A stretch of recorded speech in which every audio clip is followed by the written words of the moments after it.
تلقاها مسح بيد قلبها وهان من مسحة بلواها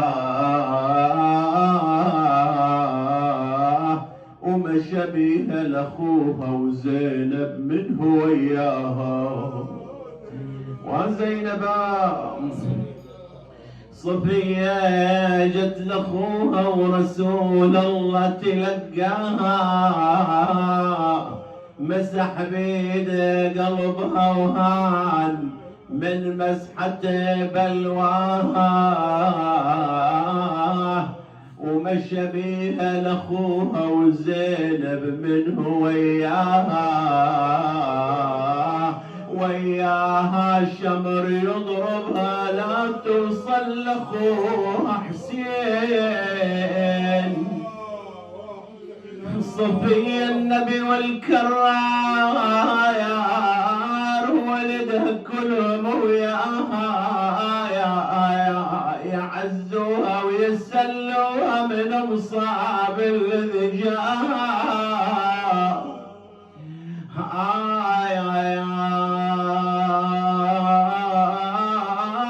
بأخ واحد ما هو 10 مثل زينب وبلواها يضربوها ويسحبوها ولا توصل لاخوها حسين.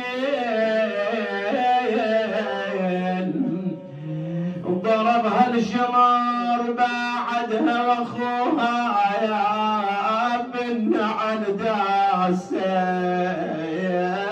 وظل يهبر وداجه وظل يخمد انفاسه ومن فاقت من الغشوة شافت بالرمح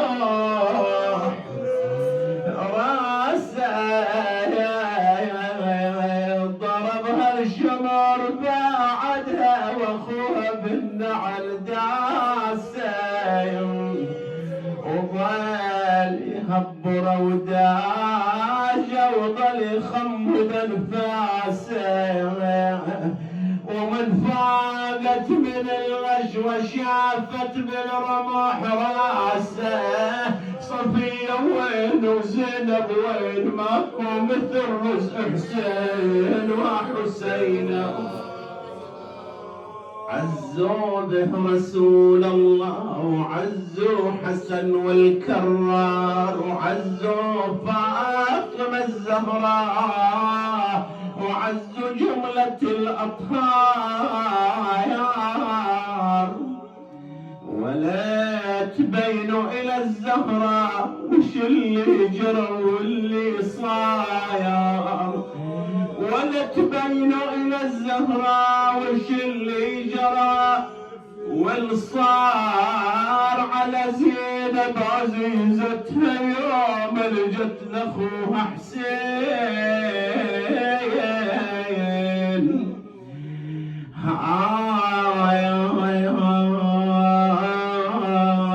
ولا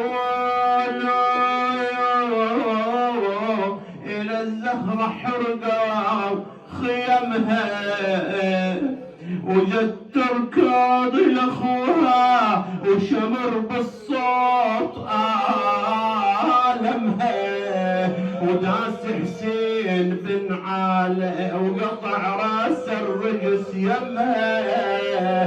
الله يساعد الحارة على مصيبة اخوها حسين.